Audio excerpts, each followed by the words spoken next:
गुप्ता जी। एक आपसे रिक्वेस्ट थी, मैंने दीपालिका बहन जी से बात करी थी। आपने जो न्याय दर्शन मेरे को भेजा था ना ग्रुप में, वो 14 पेज हाँ ही भेजे थे ज्ञानेश्वर जी अधूरा के। है। हाँ वो, हाँ हाँ तो आगे, हाँ ठीक है, नहीं कोई दीपालिका जी, वो जो मैंने दिया ना वो 14 पेज था कि वो अधूरा है, वही गुप्ता जी कह रहे हैं कि वो पूरा नहीं है।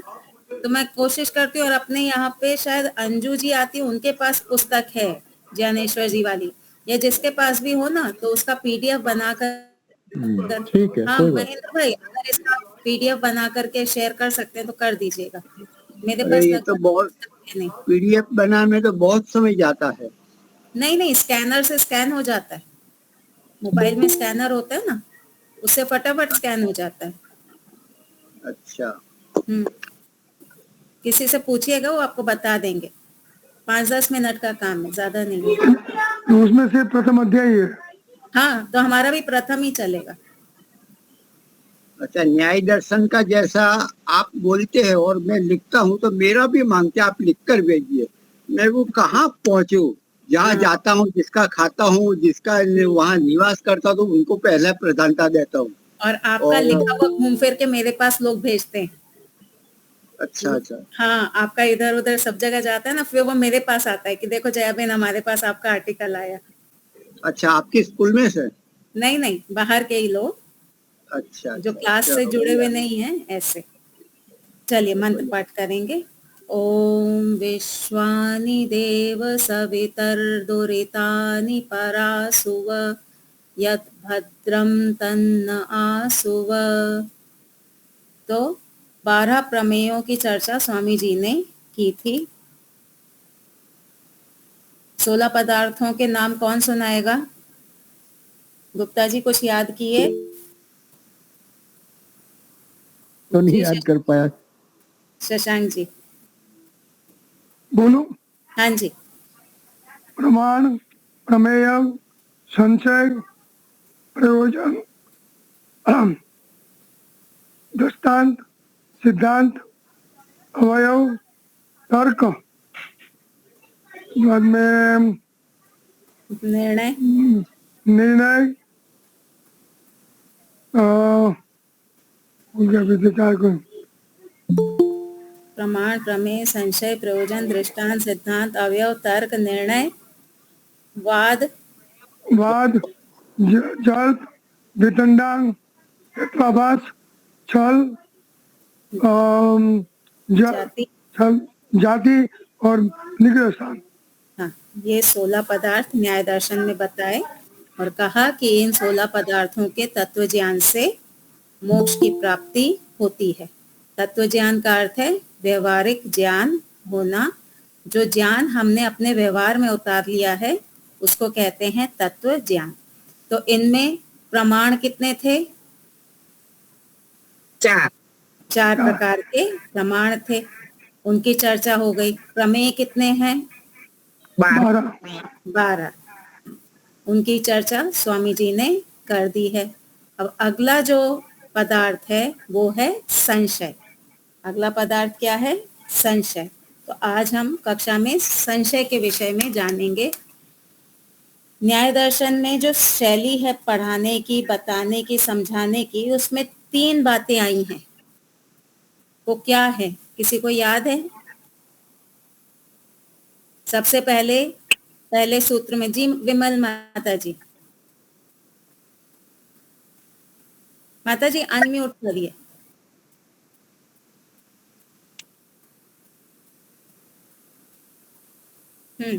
कोई और, किसी को याद है? जो शैली प्रक्रिया, है, उद्देश्य, परिभाषा। सबसे पहला था उद्देश्य या फिर उद्देश्य, नाम कथन। उसके बाद क्या था? परिभाषा, परिभाषा। और उसके बाद परीक्षा करना लक्षणों से। परीक्षा करना। हाँ, तो अब हम परिभाषा देखेंगे किसकी? संशय। संशय की परिभाषा देखेंगे। तो सूत्र नंबर 23, 1-1-23। मैं सूत्र बोलती हूँ, आप लोग सुनिएगा। पुस्तक हो तो पुस्तक में देखिए। समान अनेक धर्म उपपत्ते विप्रतिपत्ति उपलब्धि अनुपलब्धि अव्यवस्थाश्च विशेष अपेक्षो विमर्शः संशयः। तो ये है संशय की परिभाषा, संशय का सूत्र। तो इसमें बताया कि संशय क्या है। हम कहते हैं कि हमें संशय हो गया, हमें संशय हो रहा है, तो ये संशय है क्या, इसकी परिभाषा क्या है। तो इस सूत्र में संशय की परिभाषा बताई गई और संशय के कारण बताए गए। दो बातें इसमें बताई गई कि संशय क्या है और संशय के कारण क्या है, तो बातें इस सूत्र में बताई गई। तो मूल रूप से संशय क्या होता है, किसी विषय में हमारा दो प्रकार का ज्ञान होना। किसी विषय में जब हमें दो प्रकार का ज्ञान होता है, ये वस्तु ऐसी है या ऐसी है, तो अच्छा, जब वह विरोधी होता है, विरोधी होता है हाँ विरोधी ज्ञान होगा अथवा है या नहीं है, इस प्रकार का जो ज्ञान है वो कहलाता है संशयात्मक ज्ञान। उसे हम कहते हैं संशय। भ्रांति और संशय में क्या अंतर है? भ्रांति में व्यक्ति निश्चित कर लेता है। लीला माता जी म्यूट कर लीजिए। भ्रांति में व्यक्ति जो है वो निश्चित कर लेता है ये वस्तु ऐसी है, जबकि वो वस्तु वैसी होती नहीं है। वो निश्चित कर लेता है कि ये वस्तु ऐसी है, शरीर नित्य है। इस प्रकार का निश्चयात्मक ज्ञान, पदार्थ जैसा है वैसा ना मान करके उसके विपरीत मानना और निश्चय कर लेना, निर्णय कर लेना, वो होता है भ्रांति। संशय में निर्णय नहीं है। संशय में दो अलग अलग विचार होंगे एक पदार्थ को लेकर के या एक ज्ञान को लेकर के, पर निर्णय नहीं होता है, तब कहते हैं संशय। आत्मा है नहीं है, ईश्वर है नहीं है, अगला जन्म होगा या नहीं होगा, यही जीवन अंतिम है कि नहीं है, इस प्रकार का जो ज्ञान होता है जहां पे दो विचार आ रहे हैं उसको कहते हैं संशय। अब ये जो संशयात्मक ज्ञान है, सूत्र में शब्द आया विमर्श। विमर्श का अर्थ है विचार।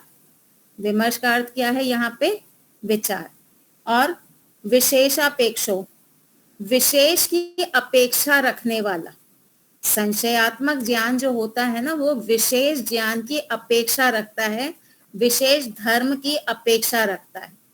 जहां पे भी विशेष धर्म की अपेक्षा होगी, जैसे मुझे संशय है आत्मा है कि नहीं है, ये मुझे संशय हुआ। और अब ये जो संशय है, अब मुझे क्या अपेक्षा होगी कि मुझे कोई विशेष जानकारी इस विषय में हो जावे। संशयात्मक ज्ञान जो है वो हमेशा विशेष धर्म की अपेक्षा रखता है। मुझे इस विषय में आत्मा होता है कि नहीं होता, इस विषय में मुझे विशेष ज्ञान, विशेष धर्म की अपेक्षा होगी। पुनर्जन्म होता है या नहीं होता है, कर्मफल व्यवस्था होती है कि नहीं होती है, तो यहाँ पर मुझे विशेष धर्म की अपेक्षा है, इसलिए ये संशयात्मक ज्ञान कहलाता है। संशय में हमेशा विशेष की अपेक्षा रहेगी। जब आपके मन में संशय उठेगा ये वस्तु कैसी है, किस गुण की है, किस प्रकार की है, तो आप क्या करेंगे?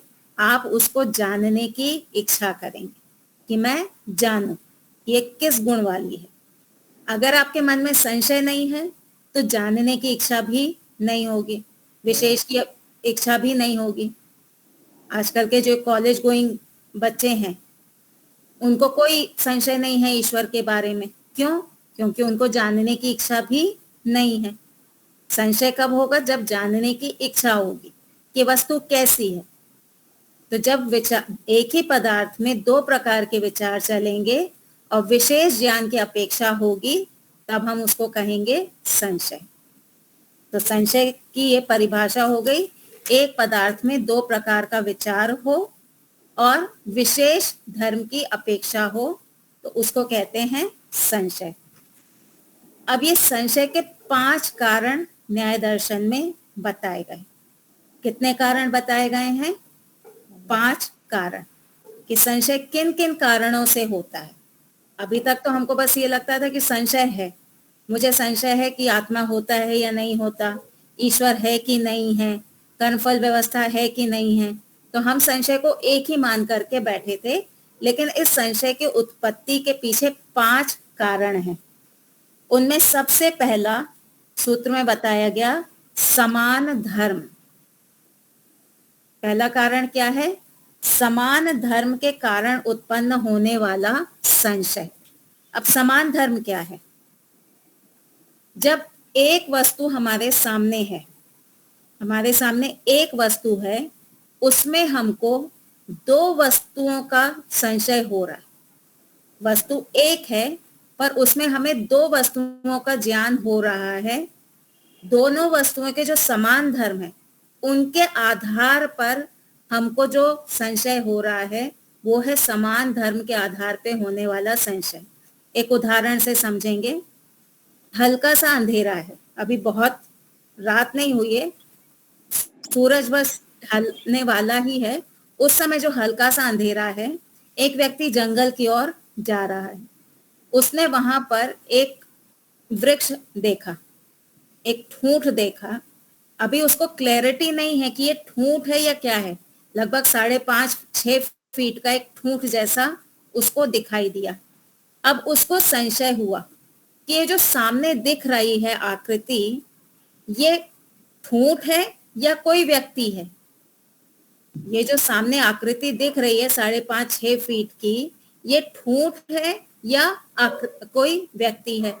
व्यक्ति के धर्म और ठूंठ के धर्म वो समान है। यहाँ पे जिस प्रकार की आकृति व्यक्ति की है, उसी प्रकार की आकृति ठूंठ की यहाँ पे दिखाई दे रही है। तो दोनों के ही धर्म इस वस्तु में हमको दिख रहे हैं। व्यक्ति के भी धर्म हमको इस वस्तु में दिखाई दे रहे हैं और ठूंठ के धर्म भी इस वस्तु में दिखाई दे रहे हैं। तो यहाँ पे क्या हुआ? दोनों पदार्थों के धर्म एक वस्तु में दिखाई देने से अब क्या होगा? संशय की उत्पत्ति होगी। अब 2 विचार मन में उठेंगे, ये कोई मनुष्य है अथवा ये ठूंठ है।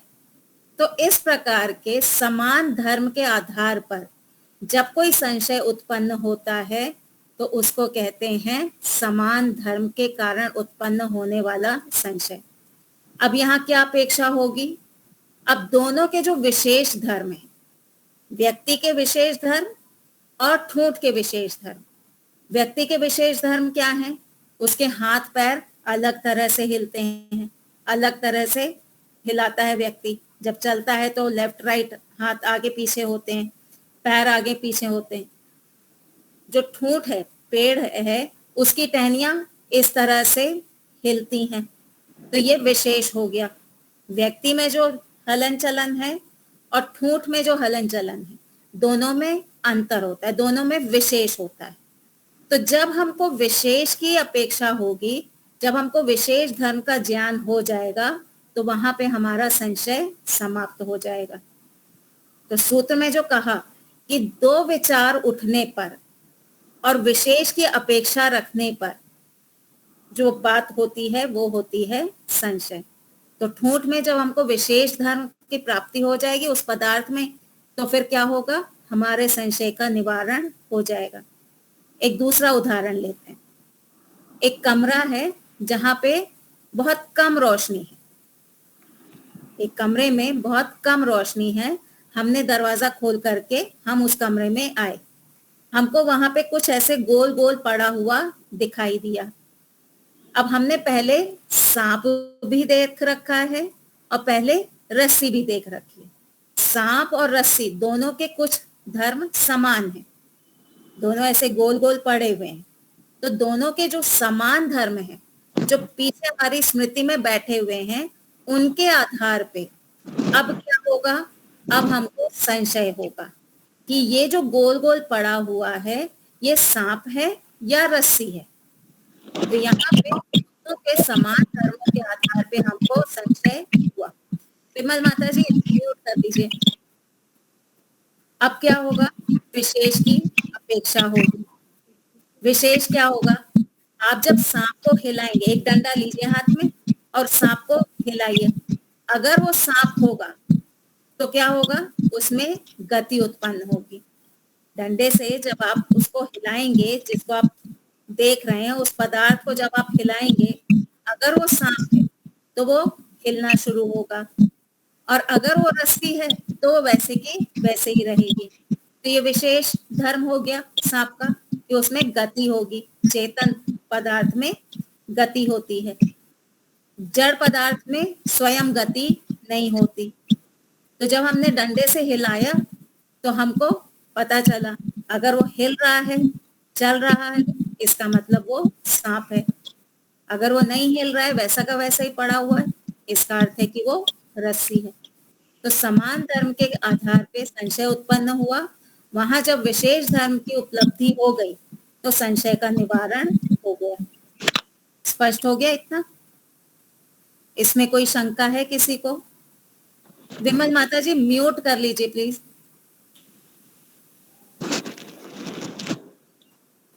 दीपालिका जी इनको अगर म्यूट कर सकते हैं तो ये पहला कारण था, समान धर्म की उपलब्धि होने पर संशय उत्पन्न होता है। दूसरा क्या है? दूसरा है अनेक धर्म के कारण होने वाला संशय। अनेक धर्म का अर्थ है विशेष धर्म, किसी पदार्थ के विशेष लक्षण, विशेष धर्म के आधार पे जो संशय उत्पन्न होता है। तो यहाँ दूसरा कारण है अनेक धर्म के उपलब्ध होने पर, अनेक धर्म की जानकारी होने पर जो संशय होता है। इसको एक उदाहरण से समझेंगे। एक हमने जानवर देखा, वो जानवर के 2 सींग थे, गल कंबल था, पीठ पे उठा हुआ एक, क्या बोलते हैं उसको, ककोद या क्या बोलते हैं, हम्प जो होता है ना, वो था। हाँ, तो वो कुंद आदि देख करके हमने क्या निर्णय लिया कि ये जो जानवर है, ये जानवर गाय है। क्यों? क्योंकि गाय के साथ में उसके लक्षण मैच हो रहे थे। ठीक है, हमने जानवर को देखा जिसके सींग थे, जिसे गल कंबल था, पीछे एक हम्प भी था, तो उसको देख करके हमने निर्णय किया कि ये, क्योंकि गौ प्रजाति से मैच कर रहे हैं ये लक्षण, इस जानवर के जो विशेष लक्षण हैं वो गौ प्रजाति से मैच कर रहे हैं, तो हमने उसको गाय की कैटेगरी में रख दिया। ठीक है, तो शशांक जी म्यूट करिए, विमल माता जी आप भी म्यूट करिए। तो विशेष लक्षण को देख करके हमने उसको कैटेगरी में डाल दिया कि ये जो जानवर है ये गाय है। पर कभी कभी क्या होता है, विशेष लक्षण देख के भी हमको संशय हो जाता है। ये वाला जो संशय है ये थोड़ा सा कठिन है समझना, ध्यान से सुनिएगा। अब हमने इस जानवर के विशेष लक्षण देखे और हमने निर्णय ले लिया कि ये गाय है। अब इस जानवर की जगह हम लेकर के आते हैं पृथ्वी तत्व, पृथ्वी पदार्थ जो है, हम पृथ्वी को लेके आते हैं। पृथ्वी का विशेष गुण क्या है? गंध। ठीक है, पृथ्वी का विशेष गुण है गंध। अब हमने पृथ्वी के विशेष गुण को देखा गंध, जैसे गाय के विशेष गुण को देखा था, एक एग्जांपल लेते हैं सींग, तो उसके उस विशेष गुण के आधार पे हमने कंपेयर किया कि सींग वाले कौन कौन से हैं, तो गाय हमको मिली, तो हमने इस जानवर को गाय की कैटेगरी में रख दिया। अब पृथ्वी में हमको एक विशेष गुण मिला गंध। अब हमने पृथ्वी को बाकी के द्रव्यों के साथ मैच करके देखा, हमारे यहाँ पे ये पृथ्वी में गंध गुण है, क्या किसी और द्रव्य में गंध गुण मिल रहा है? उत्तर आया नहीं। जैसे गाय के सींग, इस जानवर के सींग अन्य गायों के सींग के साथ मैच कर रहे थे, तो हमने इस जानवर को गाय की कैटेगरी में डाल दिया। पृथ्वी का जो गंध गुण था, क्या वो गंध गुण अन्य किसी द्रव्य में हमको मिला? उत्तर आया नहीं, किसी और द्रव्य में तो हमको गंध गुण नहीं मिला। तो क्या हम इस पृथ्वी को उस द्रव्य कैटेगरी में डाल सकते हैं? अब शंका हो जाएगी, क्योंकि जैसे सींग और यहाँ पे सींग मैच कर रहे थे, वैसे यहाँ गंध और अन्य द्रव्यों की गंध मैच नहीं कर रही है। तो अब हमको शंका हो गई कि ये पृथ्वी को हम क्या द्रव्य माने, तो वो एक शंका हो गई। अब हमने चेक किया कि पृथ्वी के अंदर गंध है, हम इसको गुणों के साथ में मैच करके देखें, क्या हम पृथ्वी को गुण मान लें? तो हमने देखा कि पृथ्वी में तो गंध है, क्या किसी गुण में गंध रहती है? क्या रूप में गंध रहती है? नहीं रहती। क्या स्पर्श में गंध रहती है? नहीं रहती। जबकि पृथ्वी में तो गंध रह रही है। तो पृथ्वी गुण भी नहीं निकला, पृथ्वी द्रव्य भी नहीं था, क्योंकि पृथ्वी में गंध गुण थी, वो अन्य द्रव्यों से मैच नहीं कर रही थी।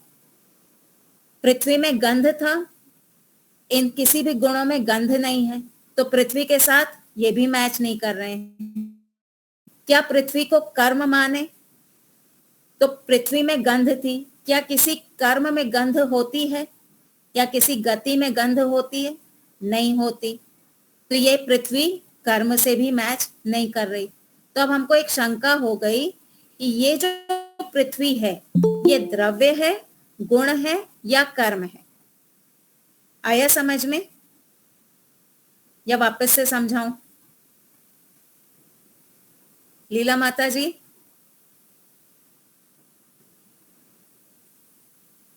मेरी आवाज आ रही है?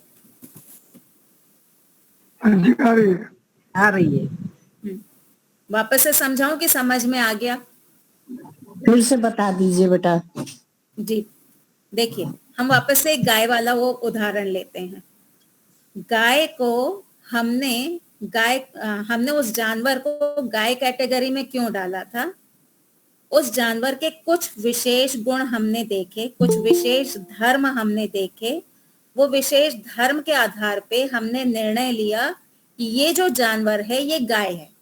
ठीक है, क्या विशेष धर्म थे? सींग था, गलकंबल था, कुकुट था, ठीक है, खुर वाले ऐसे पैर थे, उसके खुर थे।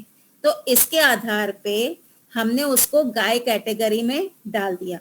तो पदार्थ के विशेष गुण के आधार पे हमने निर्णय ले लिया कि ये गाय है। अब उस गाय की जगह हमारे पास है पृथ्वी। पृथ्वी का विशेष गुण क्या है? विशेष धर्म क्या है? गंध।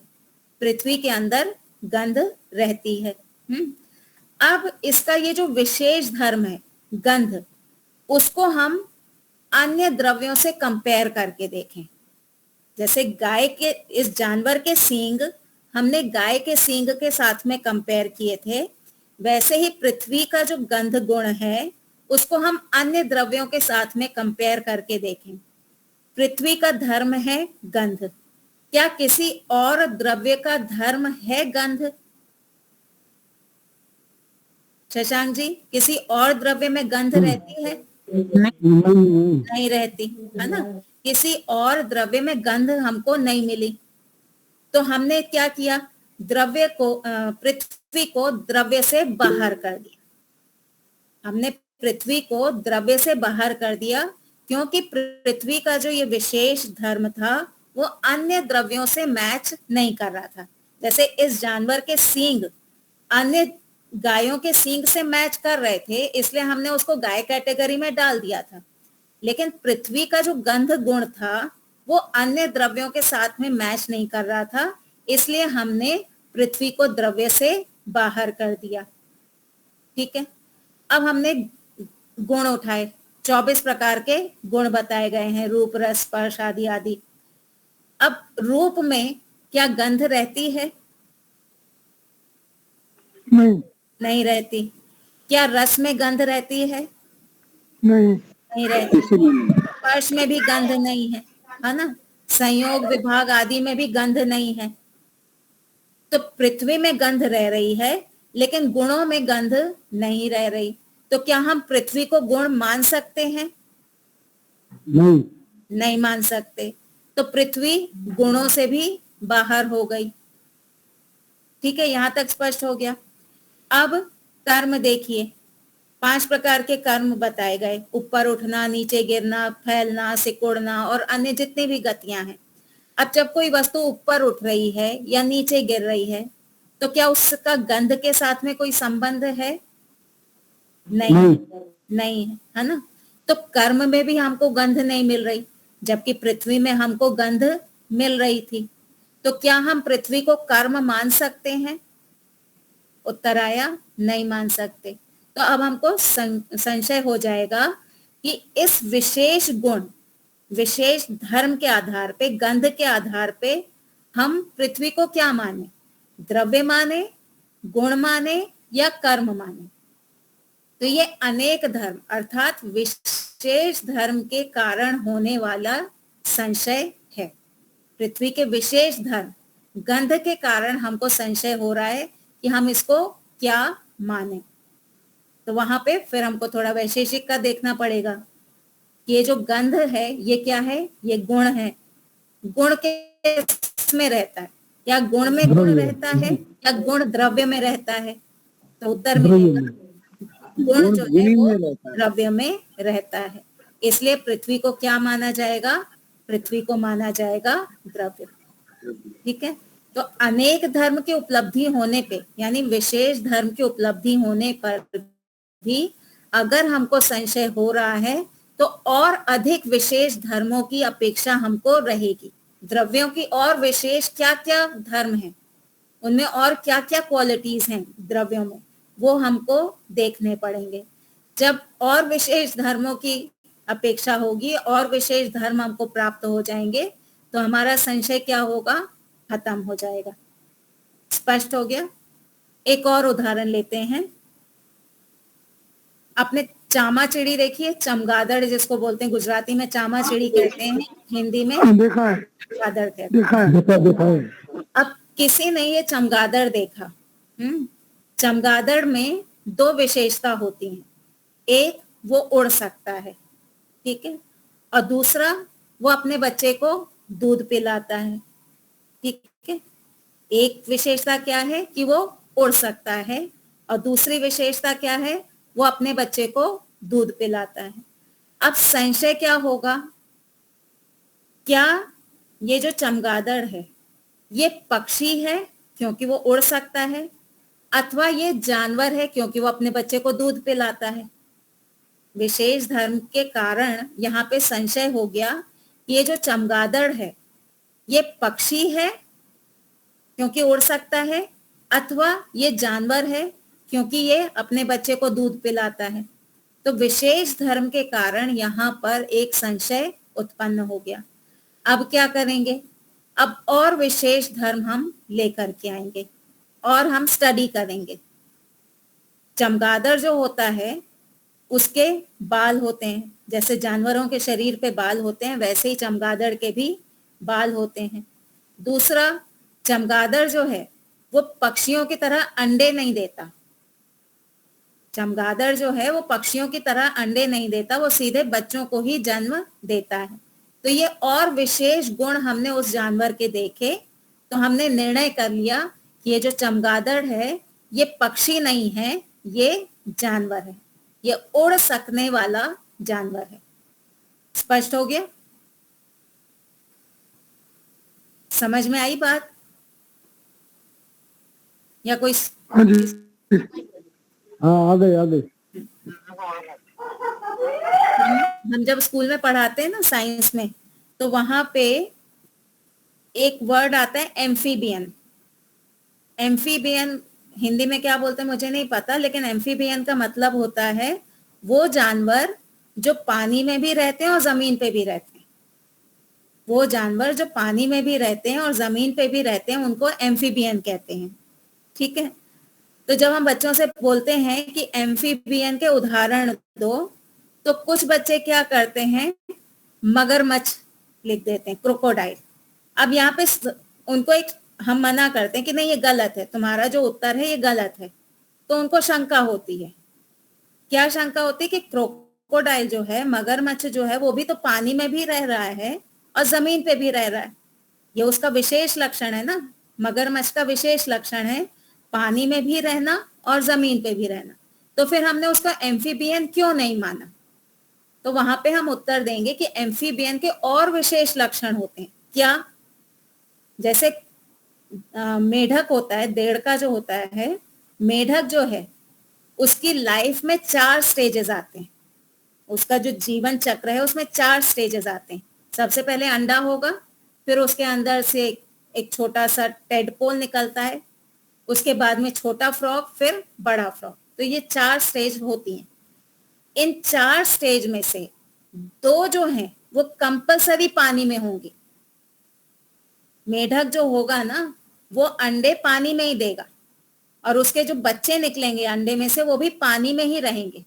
अब बाकी की जो 2 स्टेज हैं वो जमीन पे आकर के वो पूरी करता है। ये विशेषता है एम्फीबियन की। मगरमच्छ के साथ ऐसा नहीं होता। मगरमच्छ को पानी कंपलसरी नहीं चाहिए अपने जिंदा रहने के लिए। देड़के को जिंदा रहने के लिए, अपनी लाइफ साइकिल चलाने के लिए पानी कंपलसरी चाहिए। मगरमच्छ को ऐसे कंपलसरी नहीं चाहिए। इसलिए मगरमच्छ जो है पानी में भी रहेगा, जमीन पे भी रहेगा, लेकिन वो एम्फीबियन नहीं है क्योंकि वो विशेष उसकी मैच नहीं हो रहा है। ठीक है, तो अनेक धर्मों के कारण भी संशय उत्पन्न होता है। ऐसे ही भाष्य में एक और उदाहरण दिया है कि शब्द जो है, जो हम साउंड बोलते हैं, ये जो शब्द है ये कान से सुना जाता है। क्योंकि इसका ग्रहण कान से हो रहा है तो इसको हम क्या माने? द्रव्य माने, गुण माने या कर्म माने? शब्द का जो श्रोत्र ग्राह्य है, शब्द जो है वो कान से ग्रहण करने वाला है, तो इस आधार पे हम उसको द्रव्य माने, गुण माने या कर्म माने। तो कोई भी द्रव्य हमको कान से ग्रहण नहीं हो रहा है, तो शब्द द्रव्य तो हुआ नहीं। क्या आपको रूप, रस, गंध आदि कोई कान से ग्रहण हो रहे हैं? नहीं हो रहे, तो वो भी मैच नहीं कर रहा है। गुण के साथ भी मैच नहीं कर रहा है। क्या आपको कर्म, गति कान से ग्रहण होती है? नहीं होती। तो शब्द कर्म के साथ भी मैच नहीं कर रहा, तो ना द्रव्य के साथ कर रहा, ना गुण के साथ कर रहा, ना कर्म के साथ कर रहा है। तो हम शब्द को क्या माने? यहाँ पे एक संशय उत्पन्न हो जाएगा। शब्द का विशेषता क्या थी? कान से ग्रहण होना, श्रोत्र इंद्रिय से ग्रहण होता है उसका। तो इस विशेष गुण के आधार पे एक शंका हो गई कि हम शब्द को क्या माने। तो इसका निवारण क्या करेंगे? शब्द जो है कर्म के साथ में कंपेयर करके देखें। क्या कर्म से कर्म उत्पन्न होता है? कर्म से कर्म उत्पन्न होता है। अच्छा शशांक जी, अगर कर्म से कर्म उत्पन्न होता, एक चांटा मारा, ठीक है, उससे दूसरा चांटा उत्पन्न होना चाहिए था, तीसरा चांटा उत्पन्न होना चाहिए था, चौथा होना चाहिए था। क्या नहीं उत्पन्न होते? नहीं होता। नहीं होते ना। एक बार आपने ताली बजाई, इससे दूसरी ताली, तीसरी ताली, चौथी ताली अपने आप उत्पन्न होनी चाहिए थी, पर नहीं हो रही है। तो कर्म से कर्म उत्पन्न नहीं होता। या शब्द से शब्द उत्पन्न होता है? हम जब बोलते हैं तो एक मॉलिक्यूल जाके दूसरे मॉलिक्यूल से टकराता है, दूसरा तीसरे से टकराता है, तो शब्द से शब्द उत्पन्न हो रहा है ना। हाँ, उत्पन्न होता है। ये जो शब्द है, हाँ, ये जो शब्द है ये कर्म से आउट हो गया। ठीक है, शब्द जो है, शब्द में कोई गुण रहता है क्या? शब्द में क्या कोई गुण रहता है? शब्द में कोई रूप रह रहा हो, रस रह रहा हो, स्पर्श रह रहा हो? नहीं रहता। नहीं। शब्द में ऐसा कोई गुण नहीं रहता। तो क्या ये द्रव्य कहलाएगा? नहीं कहलाएगा, क्योंकि इसके अंदर कोई गुण नहीं रह रहा। अब परिशेष न्याय लगा लो। कर्म आउट हो गया, द्रव्य आउट हो गया, कौन बचा? गुण बचा। तो शब्द क्या है? शब्द है गुण। ठीक है, तो अनेक धर्म की की जानकारी से भी संशय उत्पन्न होता है, और उसका निवारण कब होगा?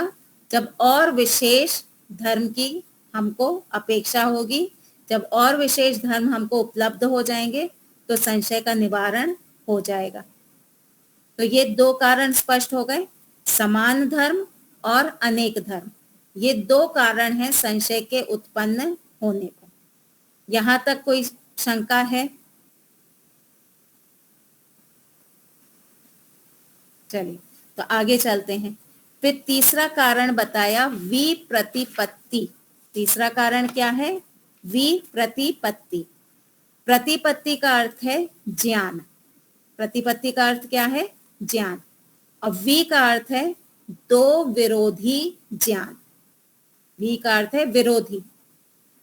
तो दो विरोधी ज्ञान एक ही पदार्थ में जब हमको होंगे उस समय क्या होगा?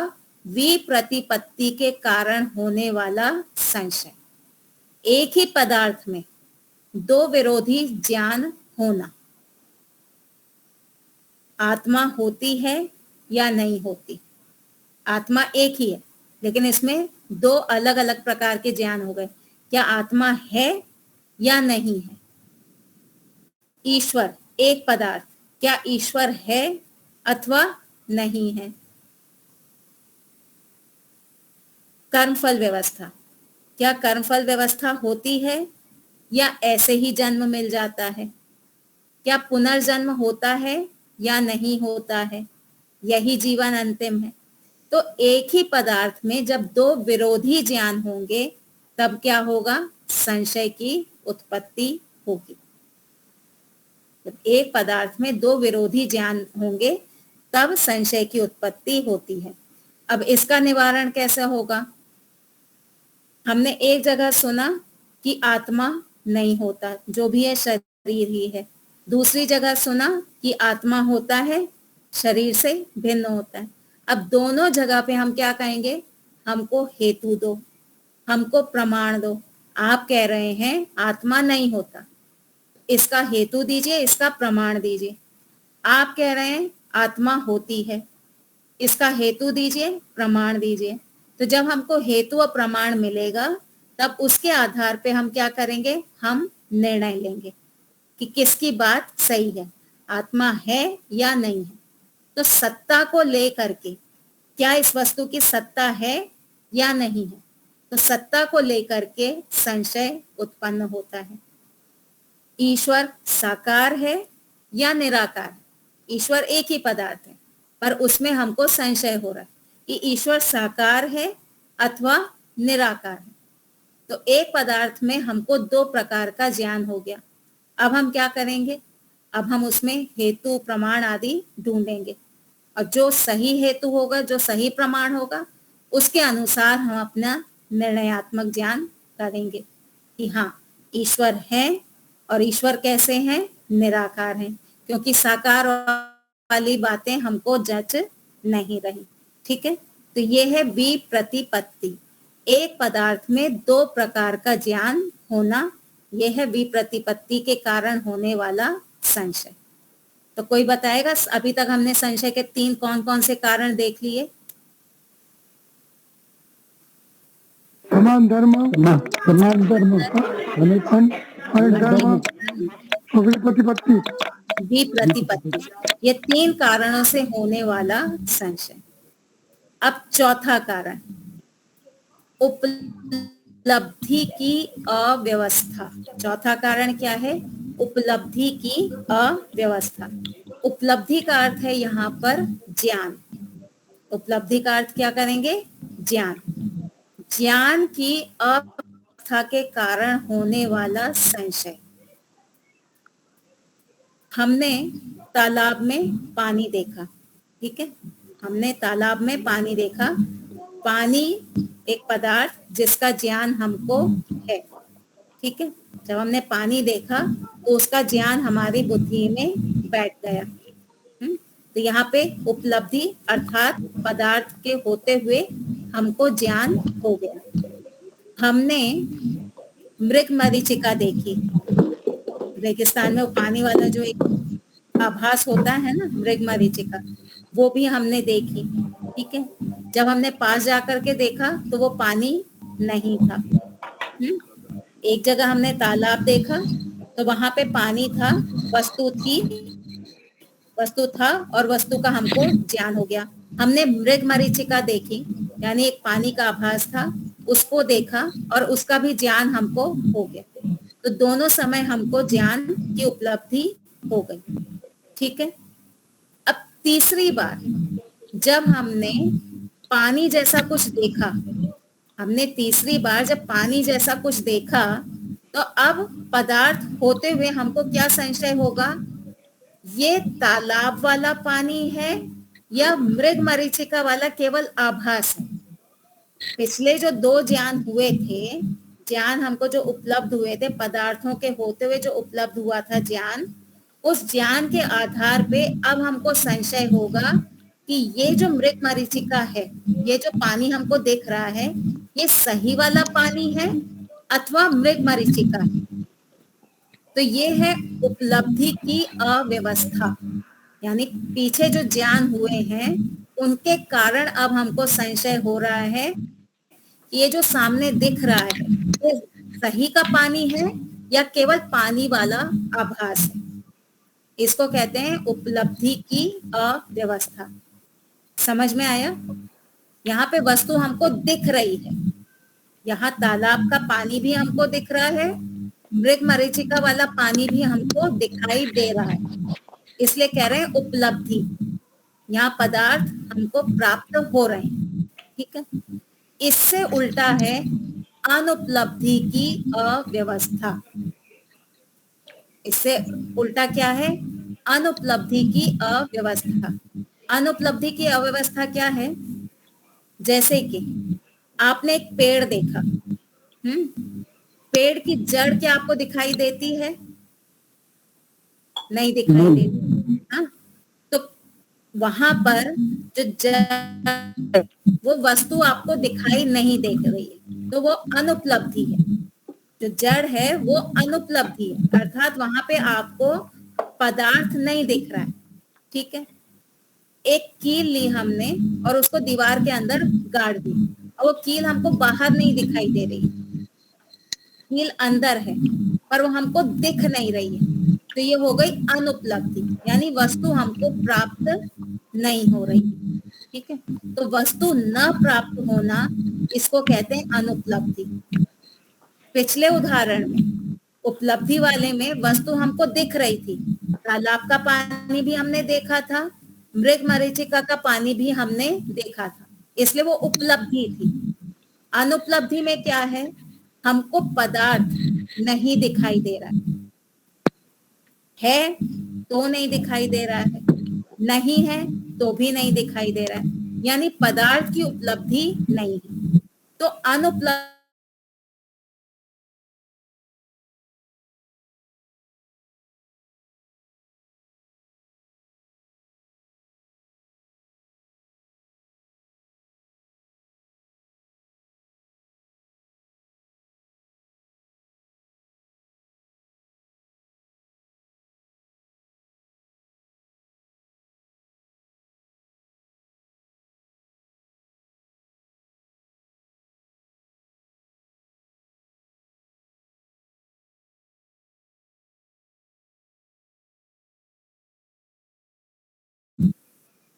जैसे कि जड़, पेड़ की जड़ है और मुझे दिख नहीं रही, या पेड़ की जड़ ही नहीं है।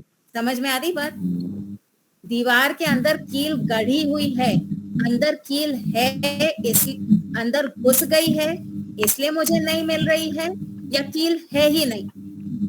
तो इसी प्रकार से अब हमको कार की चाबी मिल नहीं रही, तो कार की चाबी मैं ले गई थी साथ में इसलिए मुझे नहीं मिल रही है, या मैं लेके ही नहीं आई, कार में ही मैंने छोड़ दी इसलिए मुझे नहीं मिल रही है। दो प्रकार की भ्रांति हो जाती, संशय हो जाता है ना हमको कि मैं लेके आई थी कि नहीं आई थी। तो यहाँ पदार्थ हमको मिल नहीं रहा है, हमको जो उस पदार्थ में है वो पदार्थ हमको दिखाई नहीं दे रहा है। मृग मरीचिका में क्या था कि हमको पदार्थ दिख रहा था, देखते हुए पदार्थ में हमको संशय था। यहाँ पदार्थ ही हमको दिख नहीं रहा है, इसलिए हमको संशय हो रहा है कि पदार्थ है होते हुए नहीं मिल रहा, या सही में है ही नहीं, तो इसको कहते हैं अनुपलब्धि की अव्यवस्था, उसके कारण होने वाला संशय। आया समझ में? स्पष्ट हुआ? उपलब्धि यानी पदार्थ हमको दिख रहा है, तब हमको संशय हो रहा है।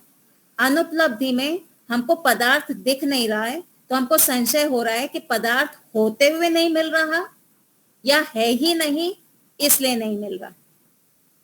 ठीक है, तो ये 5 कारण हो गए: समान धर्म, अनेक धर्म, विप्रतिपत्ति, उपलब्धि की अव्यवस्था, अनुपलब्धि की अव्यवस्था। तो ये 5 कारण बताए संशय के। अब इसमें जो पहले 2 हैं, समान धर्म और अनेक धर्म, इनमें क्या है? इनमें कॉमन बात है। कॉमन बात क्या है? यहां पर प्रमेय के कारण हमको संशय हो रहा है। समान धर्म और अनेक धर्म में प्रमेय के कारण हमको संशय हो रहा है। ठूंठ को देख करके हमको संशय हो रहा है, तो ठूंठ क्या है? प्रमेय। ठीक है, पृथ्वी, पृथ्वी क्या है? प्रमेय।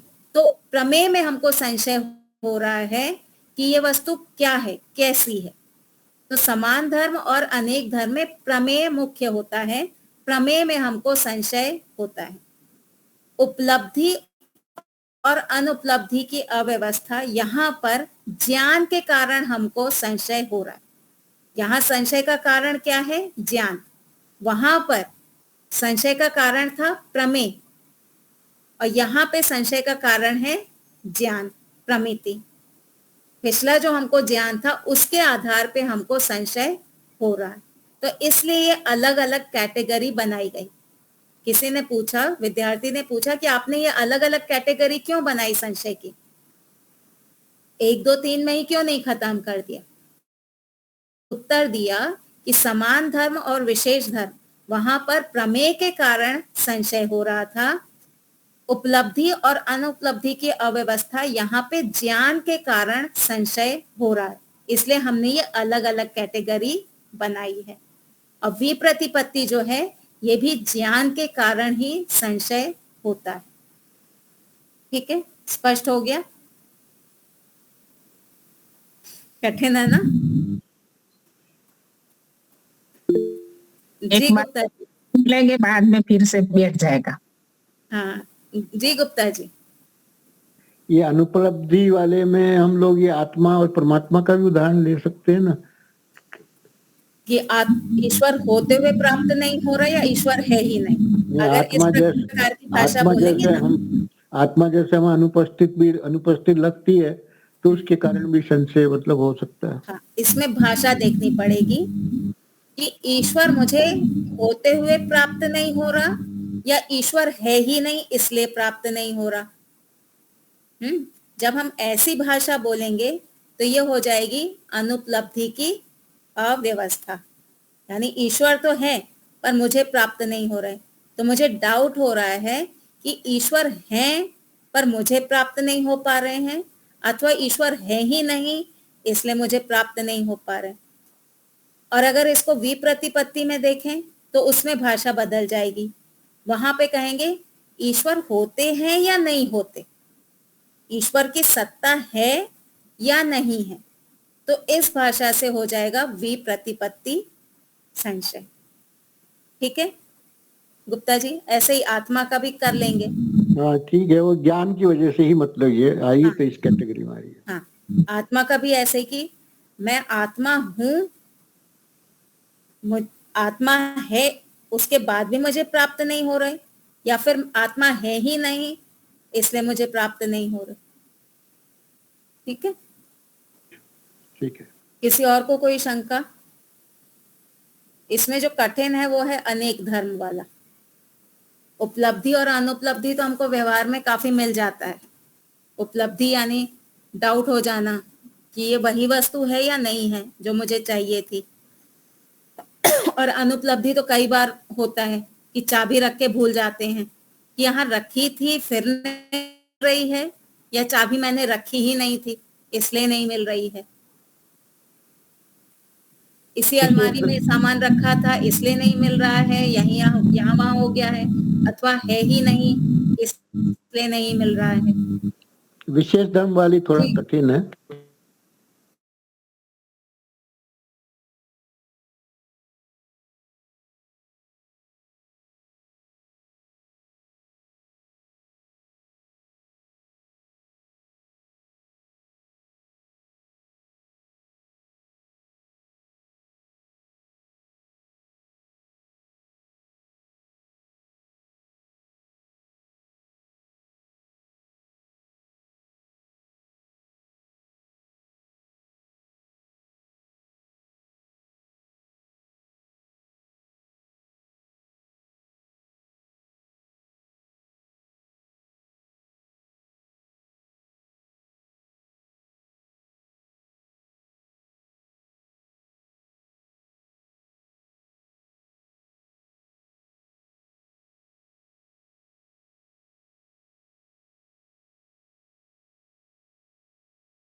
होने धर्मों की जानकारी होने से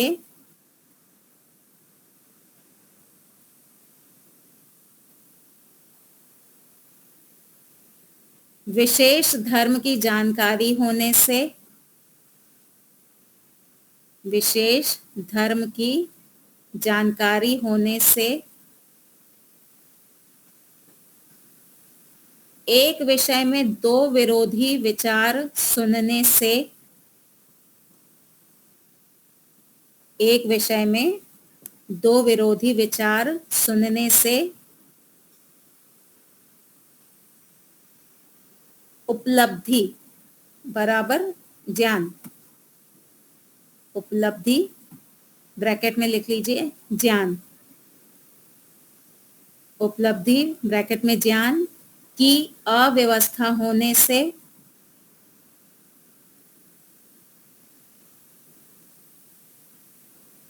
तथा अनुपलब्धि की अव्यवस्था होने से तथा अनुपलब्धि की अव्यवस्था होने से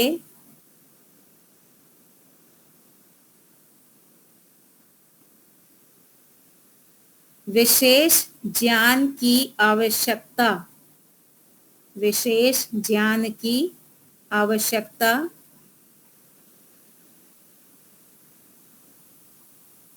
रखने वाला विचार,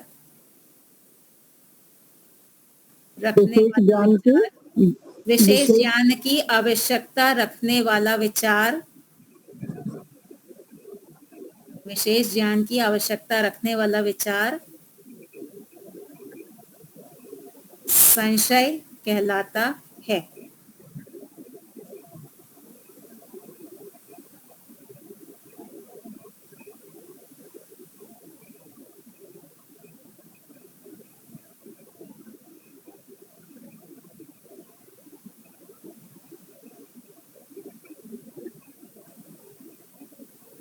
अब इस पूरे जो सूत्रार्थ हमने लिखा है इसमें संशय की परिभाषा जो है वो केवल लास्ट वाली लाइन है, विशेष ज्ञान की आवश्यकता रखने वाला विचार संशय कहलाता है। बाकी जो ऊपर जितने 5 आए वो सब क्या है, वो उसके कारण है। संशय के 5 कारण ऊपर बता दिए और नीचे संशय की परिभाषा बता ठीक है।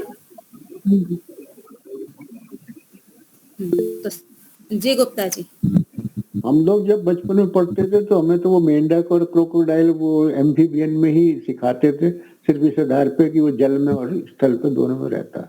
फिर वो डीप में क्रोकोडाइल एम्फीबियन नहीं, रेप्टाइल कैटेगरी में आता है वो। हाँ नहीं, वो तो एम्फीबियन रेप्टाइल अलग कैटेगरी हो गई, पर एम्फीबियन के एग्जांपल में ये हम लोग फ्रॉग और क्रोकोडाइल दोनों बोलते थे कि रख सकते हो आप। हाँ, ये गलत है। जैसे जो एम्फीबियन होते हैं उनको अपने प्रजनन के लिए, रिप्रोडक्शन के लिए पानी चाहिए, जबकि क्रोकोडाइल को पानी नहीं चाहिए होता, वो रेत में अपने अंडे देता है, वहीं पे उसके अंडे फूटते हैं, उस प्रॉपर्टी का तो फिर एम्फीबियन में नहीं आएगा, उस प्रॉपर्टी के आधार पर एम्फीबियन में नहीं आएगा। उस टाइम इतना डेवलपमेंट नहीं था साइंस का, तो मे बी हाँ, इस वजह से जी। इसलिए तो विशेष गुणों को जैसे जैसे जानते जाएंगे वैसे वैसे हमारा संशय हटता जाएगा। ईश्वर के कुछ विशेष गुण हम जान गए हैं, अभी और विशेष गुण जानेंगे तो ईश्वर के विषय में भी हमको संशय हटता जाएगा। आचार्य जी, टॉर्टोइज को कैसे मानेंगे? दोनों में रहता है, पानी में या बिना पानी में? टॉर्टोइज भी एम्फीबियन नहीं है। एम्फीबियन नहीं, टॉर्टोइज एम्फीबियन नहीं, क्योंकि उसको भी कंपल्सरीली अपनी लाइफ साइकिल के लिए पानी नहीं चाहिए। जैसे मेढक को चाहिए ना, मैंने बताया ना, 2 स्टेजेस पानी में, 2 स्टेजेस जमीन पर कंपल्सरीली चाहिए, वैसे टॉर्टोइज को भी नहीं चाहिए। टॉर्टोइज तो जो स्किन से श्वास भी नहीं लेता है ना, मेंढक तो स्किन से ही श्वास। मेढक, बड़ा मेढक जब पानी में होगा तो स्किन से सांस लेगा, और बाहर होगा तो जैसे ह्यूमन बीइंग्स होते हैं वैसे ही सांस लेगा। टॉर्टोइज तो रह ही नहीं सकता। ठीक है, चलिए इसको पढ़िएगा, संशय पे संशय हो तो फिर अगली कक्षा में चर्चा करेंगे। ठीक है, चलिए महेंद्र भाई। हमने जो व्याख्या बताई आरण सहित, वो व्याख्या कौन से दर्शन में मिलेगी? कौन सी वाली? ये सूत्रार्थ? सूत्रार्थ। समान धर्मों की जानकारी होने से, विशेष धर्म जानकारी होने से, एक विषय में 2 विचार सुनने से उपलब्धि यानी कि ज्ञान की अव्यवस्था, उपलब्धि, ये जब व्याख्या बताई ये सत्य की खोज में नहीं है। सत्य की खोज में तो न्याय दर्शन में मिलेगी आपको। न्याय दर्शन की पुस्तक ले लीजिए, उसमें मिल जाएगी। यूट्यूब पे भी मिल जाएगी, यूट्यूब में। हाँ, यूट्यूब पे भी मिल जाएगी। शांति पाठ। ओम द्यौ शांतिरंतरिक्षं शांति पृथिवी शांतिराप शांतिरौषधयः शांति वनस्पतयः शांतिर्विश्वे देवा शांतिर्ब्रह्म शांतिः सर्वं शांति शांतिरेव शांतिः सामा शांतिरेधि। ओम शांति शांति शांति सर्वेभ्यो नमः। नमस्ते जी, नमः। धन्यवाद आचार्य जी। आप सबको भी बहुत बहुत धन्यवाद। अब सोमवार को मिलेंगे। जी जी, और अपनी रेगुलर कक्षा कल 4 बजे शनिवार।